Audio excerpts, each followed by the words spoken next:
Hello, YouTubers, friends, compatriots, who leader shows desolation, pheasants, vassals, minions, meat sacks. I'm a useful idiot. Welcome. And today I want to talk about a concept called the Greater Gaza. Greater Gaza. This is an idea that has shown up in a couple of articles, and it's pretty interesting.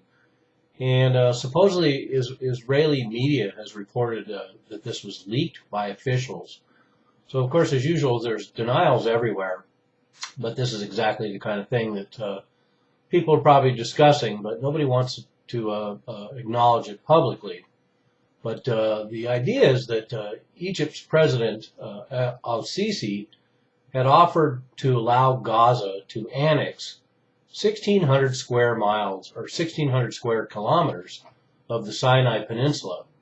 And this would expand the size of Gaza by about 5 times. So very interesting idea. I guess this has been around for a while. It was a plan that's shown up in various forms in both Egyptian, Israeli, and Palestinian suggestions. And supposedly this idea has U.S. blessing, as it would, but there's a heavy price.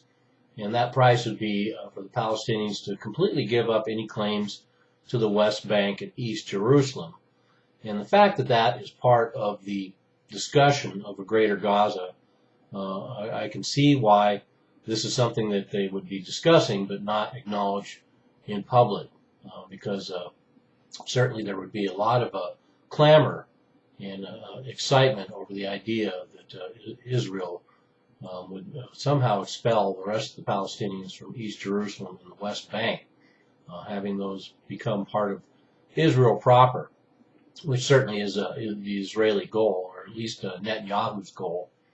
And one of the other things that makes this story interesting and more plausible is that apparently it's fairly well known that al-Sisi's predecessor, Mohammed Morsi, the Muslim Brotherhood, had made the very same offer.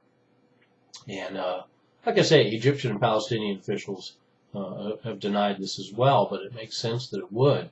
So now we have a string of Egyptian presidents who have made this offer, and apparently it goes back before that as well.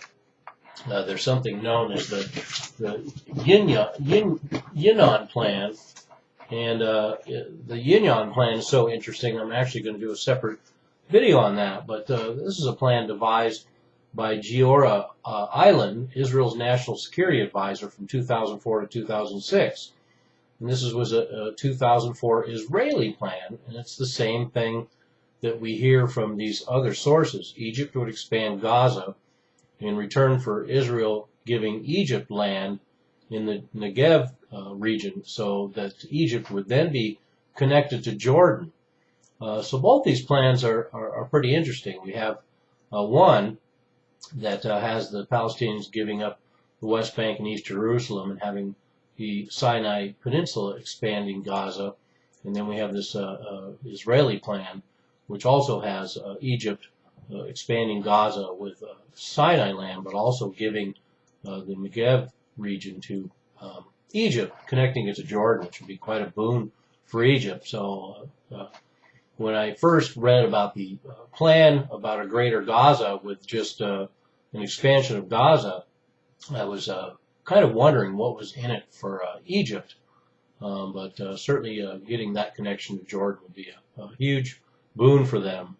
And there's a long tradition in Zionist thought of a Palestine existing outside its own historic borders and outside the Greater Israel. So it's no surprise that this plan would have a certain amount of appeal, certainly to a lot of Zionists and a lot of Israeli scholars and politicians. And this also goes in line with discussions we've heard. Abbas has actually publicly discussed these plans before, and that's another reason why we know, in spite of denials, that this plan probably does exist. And like I say, we have a string of Egyptian presidents, Mohammed Morsi, and now the latest al-Sisi. It now appears that Mubarak was also under pressure for the United States to cede territory in the Sinai to Gaza as far back as 2007, 7 years ago. So this suggestion has been around for a while, as one would suspect.